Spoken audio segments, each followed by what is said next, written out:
A very good evening to all my dear students. So in our last class we have completed our chapter number 8, and in this class we are going to start our next chapter, chapter number 9, that is soil. Okay. तो यहाँ पर जो paragraph दिया हुआ है soil से related, उसमें ये बोल रहे हैं कि एक दिन बहुत अच्छा दिन था, सुहाना मौसम था, तो टीचर ने क्या किया, बच्चों को लेकर गार्डन में गए. ओके, वहाँ पर जो गार्डनर था वो गड्ढा खोद रहा था.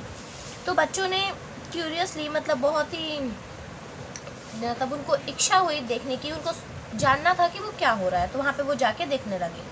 तो फिर टीचर ने बोला कि चलो अब हम लोग भी गार्डनर की हेल्प करेंगे. तो बच्चों ने क्या पहने, शूज़ पहने और ग्लव्स पहने. ओके, और फिर उनके साथ जाके गड्ढा खोदने लगे. उसके बाद उन लोगों ने कितना बड़ा गड्ढा खोदा, 2 to 3 फीट का गहरा गड्ढा खोदा. गार्डनर भैया ने क्या किया, वहाँ पर उनके पास एक बड़ा सा बोरी थी. ओके, जिसमें बहुत ही स्मेली गार्बेज था. स्मेली गार्बेज मतलब कचरा था जिससे स्मेल आ रही थी.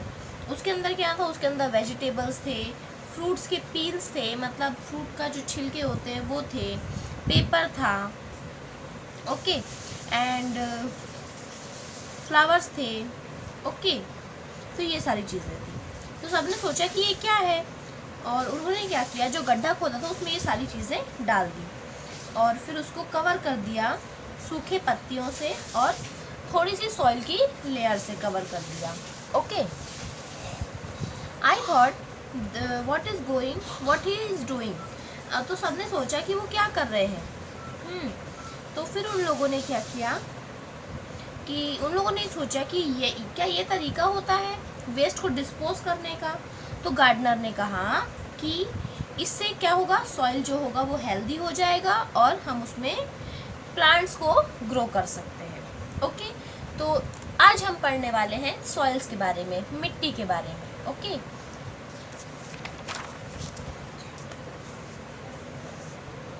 here the upper layer of the earth which supports plant life is known as soil. जो धरती की सबसे ऊपरी परत होती है उसको क्या बोलते हैं, सॉइल बोलते हैं, जो कि प्लांट की लाइफ के लिए बहुत ही यूज़फुल होती है. प्लांट्स किस में उगते हैं, सॉइल में ही उगते हैं, मिट्टी में ही उगते हैं. इट इज़ ब्लैक और dark brown in colour. Soil कौन कौन से कलर का होता है, ब्लैक कलर का भी होता है और डार्क ब्राउन कलर का भी होता है. Consisting a mixture of organic remains, clay and rock particles. तो जो सॉइल होता है वो उसमें क्या होता है, ऑर्गेनिक सब्सटेंस होते हैं, क्ले होता है मतलब मिट्टी होती है, और जो रॉक पार्टिकल्स होते हैं वो होते हैं.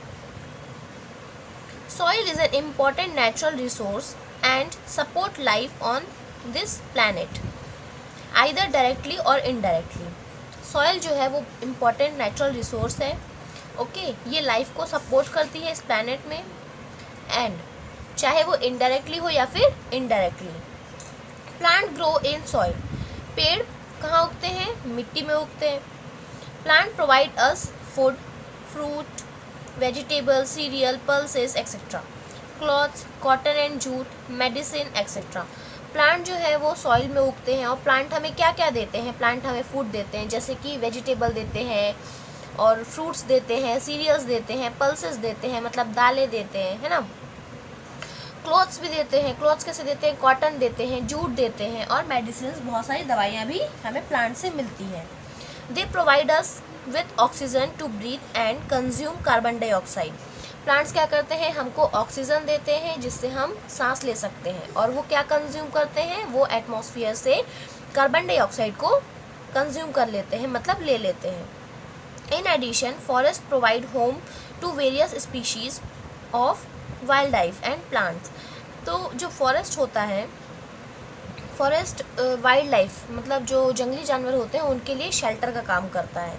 Since most of the people in India are farmer, they depend indirectly on good soil और their livelihood for their livelihood.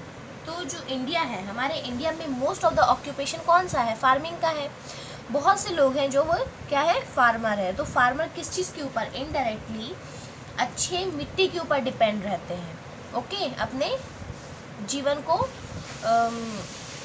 जीवन यापन करने के लिए वो किसके ऊपर डिपेंड रहते हैं? अच्छी मिट्टी के ऊपर डिपेंड रहते हैं। Okay, now formation of soil. The formation of soil is process that takes 100 of year.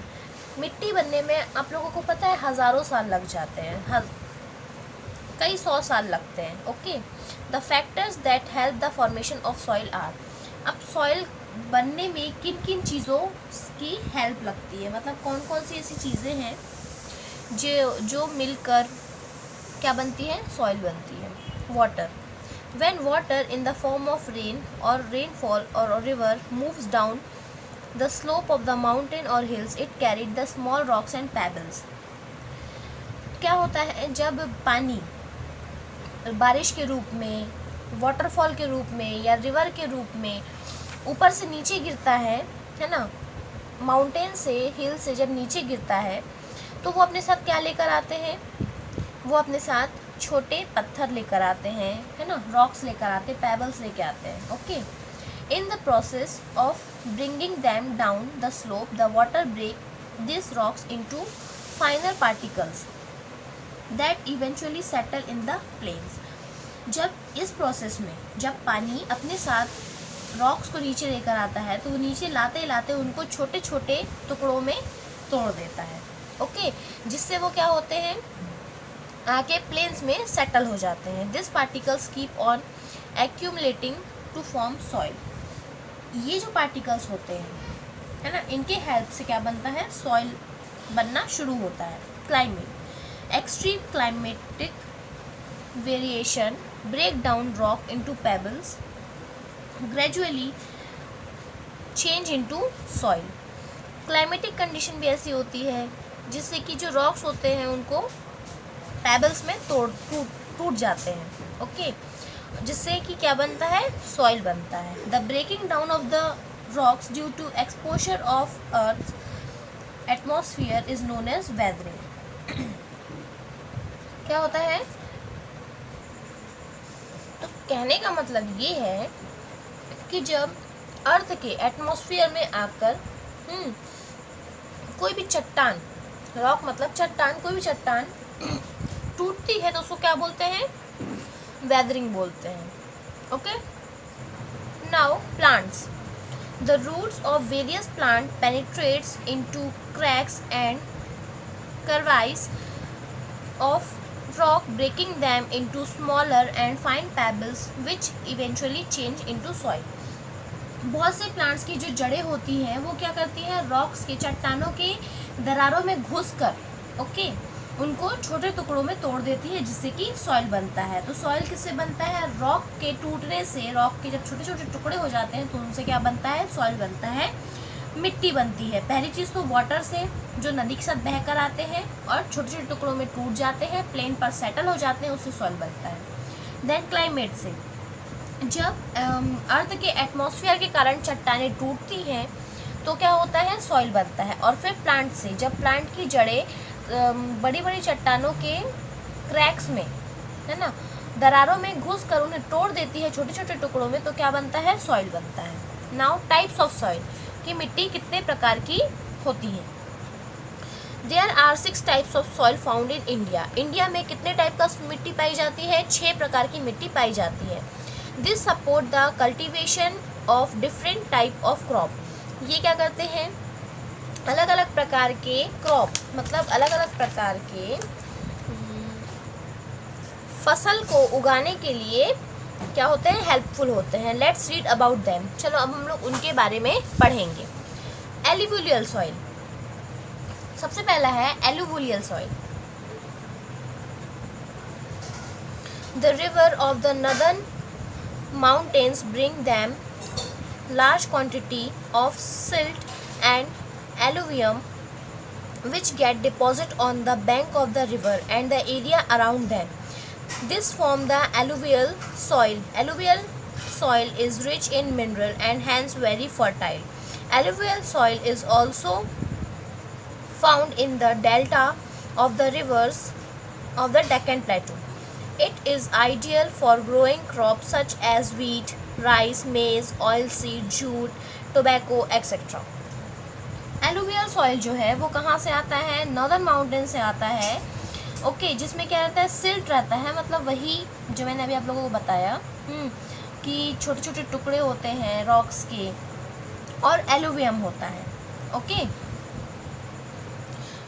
जो नदी के साथ बहकर आता है और क्या होता है कि रिवर बैंक, मतलब नदी के किनारे पर जम जाता है और उसके आसपास के एरिया पे भी जम जाता है। ओके, इसमें बहुत मिनरल्स होते हैं और ये बहुत ज़्यादा फर्टाइल होता है, मतलब ये बहुत ज़्यादा उर्वरक होता है। एलुवियल सॉइल जो है ना, वो कहाँ पे मिलता है, वो डेक्कन प्लेटू के डेल्टा में भी पाया जाता है। ओके, एंड ये क्या किस चीज़ के कौन से क्रॉप के ग्रोथ के लिए हेल्पफुल होता है, ये वीट मतलब गेहूँ, चावल, मक्का, ऑयल सीड, जूट, टोबैको, इन सब चीज़ों के लिए क्या होता है, ये बहुत ही हेल्पफुल होता है। मतलब ये सारे जो क्रॉप्स हैं वो उससे एलुवियल सॉइल में बहुत अच्छे से ग्रो करते हैं। Okay, now second one is black soil. Black soil is form due to weathering of black lava rock. Black soil कैसे बनता है, ब्लैक लावा रॉक के टूटने से क्या बनता है, ब्लैक सॉइल बनता है। Hence it is black in colour. तो ब्लैक सॉइल कौन से कलर का होता है, ब्लैक कलर का होता है। It is also known as the black lava soil. इसको और क्या बोला जाता है, ब्लैक लावा सॉइल भी बोला जाता है। It has a fine texture and can retain lots of water. इसका टेक्सचर जो होता है बहुत फाइन होता है और इसमें पानी की आवश्यकता ज़्यादा होती है। ओके, मतलब ये बहुत सारे पानी को होल्ड करके रख सकता है। It is found mostly in the north western and central part of the southern प्लेटू। ये मोस्टली कहाँ मिलता है, ये मोस्टली नॉर्थ वेस्टर्न एरिया में मिलता है और सदर्न प्लेटू एरिया में मिलता है, covering the states of Gujarat, Madhya Pradesh and Maharashtra. मतलब स्टेट वाइज अगर हम देखें तो ये कहाँ कहाँ मिलता है, गुजरात में मिलता है, मध्य प्रदेश में मिलता है और महाराष्ट्र में भी मिलता है। Crop that are grow in the black soil include cotton, sugar cane and millets. तो जो क्रॉप्स होते हैं वो किस टाइप के क्रॉप्स होते हैं, कॉटन, शुगर कैन, माइलेट्स, ये सारे जो क्रॉप्स हैं ये ब्लैक सॉइल में उगते हैं। Okay, now red soil. The red soil is formed from the rock that is rich in iron. Red soil उन रॉक्स से बनता है, उन चट्टानों के टूटने से बनता है जिसमें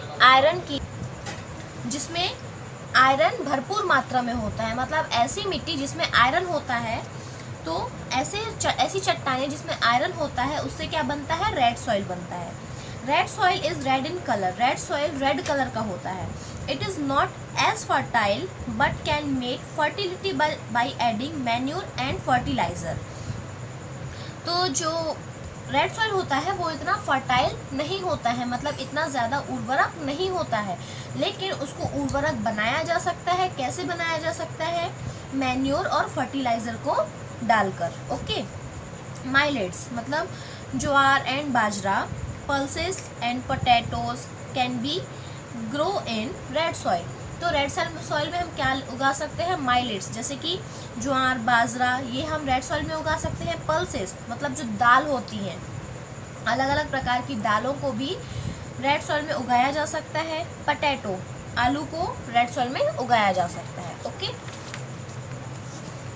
it is important to note that. अब यहाँ पर अभी हम लोगों ने देखा कि रेड सॉइल को फर्टिलाइज बनाने के लिए किन किन चीज़ों का यूज़ होता है, मैन्योर और फर्टिलाइज़र का यूज़ होता है। ठीक है, तो अब हम ये देखेंगे कि मैन्योर और फर्टिलाइज़र होता क्या है। Manure is the organic matter that adds fertility to soil. Manure जो है वो एक ऑर्गेनिक मैटर है, मतलब नेचुरल ही बोल सकते हैं आप उसको एक तरीके से, इनऑर्गेनिक नहीं है, इसमें केमिकल्स नहीं होते हैं। तो ये क्या करता है, सॉइल को फर्टाइल करता है, मतलब मिट्टी को उपजाऊ बनाता है। It is a product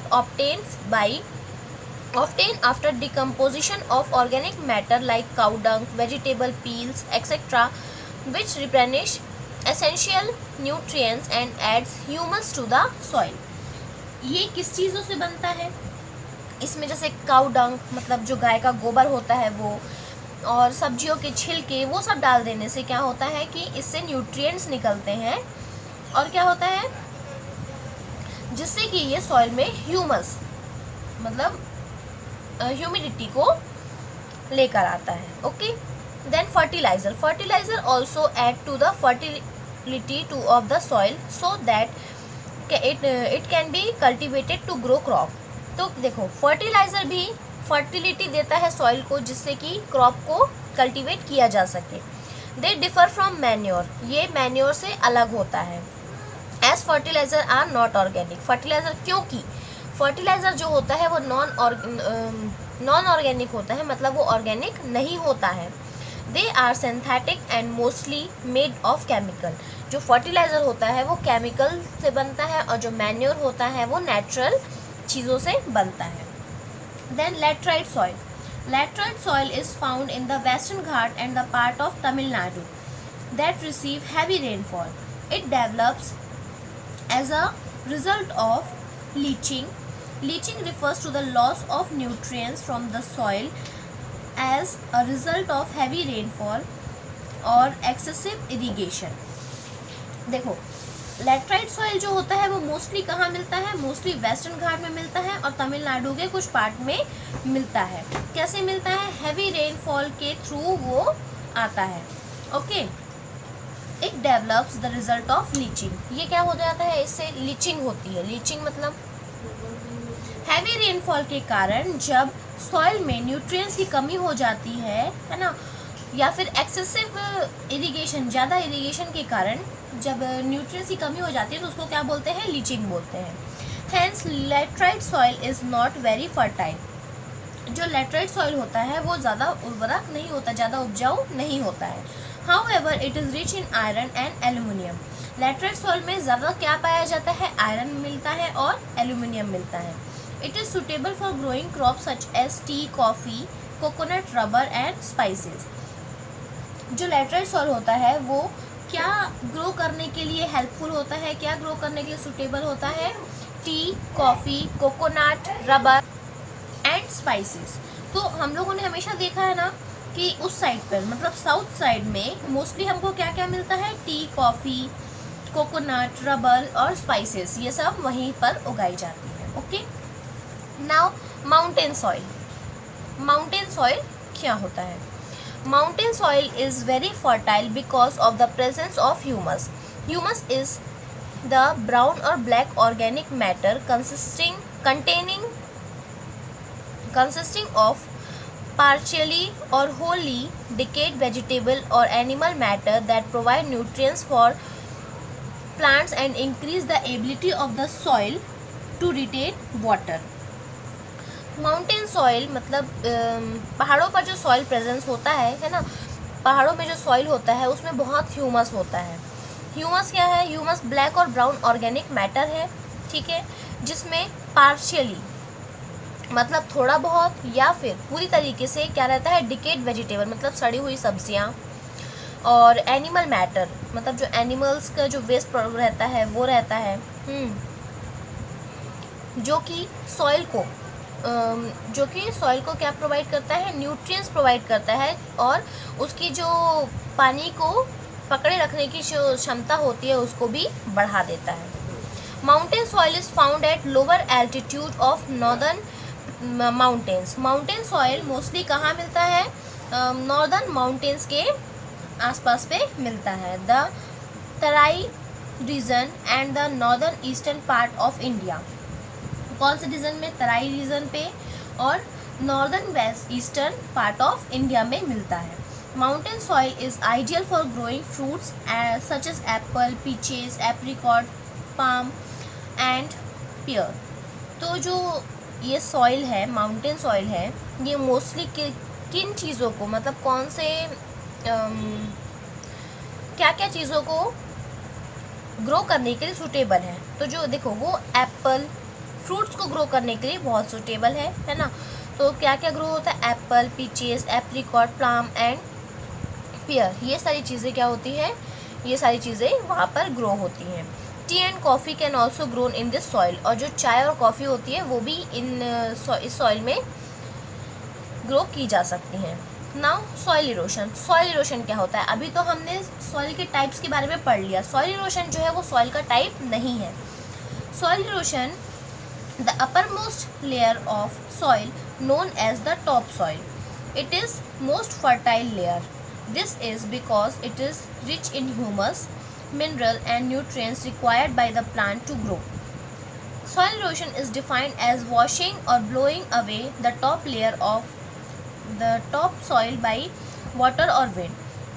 This makes the land infertile and unsuitable for growing crops. Soil erosion is caused by, देखो जो सबसे ऊपरी लेयर होती है, सबसे ऊपरी परत होती है जो मिट्टी की, उसको क्या बोलते हैं? टॉप सॉइल बोलते हैं, जो कि सबसे ज़्यादा फर्टाइल होती है, सबसे ज़्यादा उर्वरक होती है, उपजाऊ मिट्टी होती है, ठीक है। दिस इज़ बिकॉज, क्योंकि उसमें ह्यूमस बहुत होता है, ओके, मिनरल्स होते हैं, न्यूट्रिएंट्स होते हैं जो कि एक प्लांट को चाहिए ग्रो करने के लिए। सॉइल इरोशन को हम ये कह सकते हैं कि जो ऊपरी परत होती है सॉइल की, वो पानी की वजह से या हवा की वजह से जब उड़कर वहाँ से निकल के चली जाती है, बह के चली जाती है ना, तो उसको क्या बोलते हैं? सॉइल इरोजन बोलते हैं। और सॉइल इरोजन होने के कारण जो लैंड होता है वो क्या हो जाता है? इनफर्टाइल हो जाता है, मतलब वो उपजाऊ नहीं रह जाता है और क्रॉप को ग्रो करने के लिए भी सूटेबल नहीं होता है। सॉइल इरोजन के कारण क्या क्या होते हैं? Indiscriminate cutting of tree for fuel or for building cities and towns. This is known as deforestation. अब देखो, मिट्टी को पकड़ के कौन रखता है? मिट्टी को हमेशा पेड़ पकड़ कर रखते हैं, ओके। लेकिन लोग क्या करते हैं? पेड़ों को काट देते हैं, या तो वो लकड़ी जलाने के लिए पेड़ों को काट देते हैं, या तो फिर वो क्या करने के लिए पेड़ों को काट देते हैं कि बिल्डिंग्स बनाएंगे, सिटीज़ को डेवलप करेंगे, उसके कारण वो लोग पेड़ों को काट देते हैं, जिससे कि सॉइल इरोशन होता है ना। तो इनको क्या बोलते हैं? डिफॉरेस्टेशन, मतलब फॉरेस्ट को पूरी तरीके से नष्ट कर देना। ओवर ग्रेजिंग बाई एनिमल्स, जो एनिमल्स हैं वो जब घास को तोड़ तोड़ के, मतलब खींच खींच के खाते, तो उससे भी क्या होता है? सॉइल इरोजन होता है। देन इम्प्रॉपर फार्मिंग प्रैक्टिस, अगर फार्मिंग तरीके से ना हो, गलत तरीके से हो, तो भी क्या होता है? सॉइल इरोजन होता है। Soil erosion is a serious problem for farmer. Soil erosion farmers के लिए बहुत ही सीरियस प्रॉब्लम है। Soil erosion needs to be averted. This can be done by growing more and more trees and grass on bare farm lands. जो soil erosion को रोकना बहुत ज़रूरी है और उसके लिए हमें क्या करना चाहिए? ज़्यादा से ज़्यादा पेड़ लगाने चाहिए।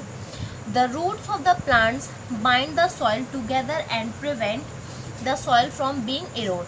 जो रूट्स होती हैं, प्लांट की जो जड़ें होती हैं, वो क्या करती हैं? सॉइल को बांध के रखती हैं और उसको इरोशन होने से बचाती हैं। In addition plant and tree reduce the flow of water as it move down the slope. क्योंकि क्या होता है? जो प्लांट और ट्री होते हैं वो वाटर को रोक के रखते हैं, मतलब एकदम तेज़ी से जब पानी बहता है तो सॉइल के ऊपर लेयर को लेके चला जाता है। लेकिन अगर उसमें पेड़ पौधे लगे रहेंगे तो वो जो जितनी स्पीड से वाटर नीचे बहेगा उसको वो क्या करेगा? रोक देगा, okay. This allows the water to absorb in the soil, और इस कारण क्या होगा? वाटर जो होगा वो सॉइल में एब्जॉर्ब हो जाएगा, तेज़ी से बहेगा नहीं, ठीक है। दिस इज कॉल्ड एफॉरेस्टेशन, और इसको क्या बोलते हैं? अफॉरेस्टेशन बोलते हैं। फॉरेस्ट लगाने को, पेड़ पौधे लगाने को बोलते हैं अफॉरेस्टेशन, और फिर पेड़ पौधे काटने को क्या बोलते हैं? Deforestation. More over grazing of the animal should be kept under check. Proper farming and irrigation technique should be practised. और क्या क्या करना चाहिए? जो ओवर ग्रेजिंग, ज़्यादा जो चरते हैं, चारा है ना, एनिमल्स, उनके ऊपर ध्यान रखना चाहिए, ओके। और फार्मिंग की प्रॉपर प्रैक्टिस होनी चाहिए, प्रॉपर टेक्निक्स होनी चाहिए, okay. So here our chapter number 9 is finished, okay. So today we have completed our chapter number 9, and in our next class we will start our next chapter, okay. So enjoy your day, have a nice day.